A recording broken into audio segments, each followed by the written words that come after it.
వేరే వాళ్ళు పచ్చిమిరపకాయ ఇచ్చిండ్రు, కొంచెం కొబ్బరి, ఎండుమిరపకాయలు, టమాటాలు బాగా మగ్గినాయండి. కొంచెం చల్లారిన తర్వాత ముందు టమాటాలు మిక్సీ జార్లో వేసి ఎండుమిర్చి కూడా ఒకేసారి వేసా. కొద్దిగా నలిగిన తర్వాత కొబ్బరి, పచ్చిమామిడి ముక్కలు, ఉప్పు కూడా అందులోనే వేసానండి. బాగా మెత్తగా అయింది.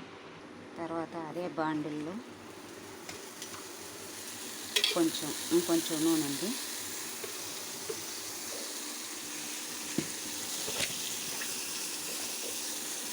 కొంచెం తాలింపు గింజలు,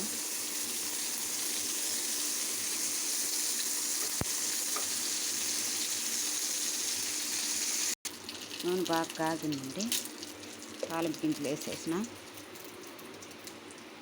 ఆ తర్వాత ఉల్లిపాయలు, ఎండుమిర్చి, చిన్నుల్లిపాయలు చితక్కొట్టేసిన,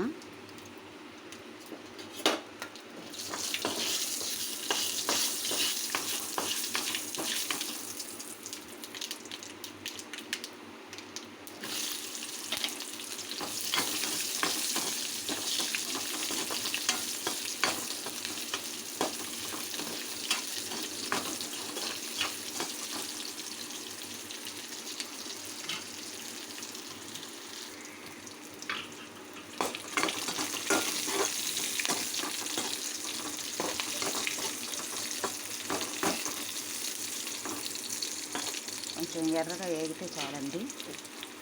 తర్వాత పచ్చడి వేసేసి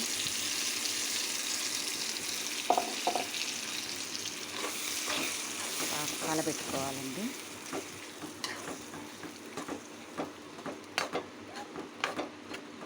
పచ్చిమామిడికాయ పచ్చడి రెడీ అయిపోయిందండి. ఉప్పు నేను కొంచెమే వేసానండి, కావాలంటే వేసుకోవచ్చు, లేదంటే ఏం లేదు. అదిగోండి పచ్చి మామిడికాయ పచ్చడి. మీకు నచ్చితే లైక్ చేయండి, సబ్స్క్రైబ్ చేసుకోండి.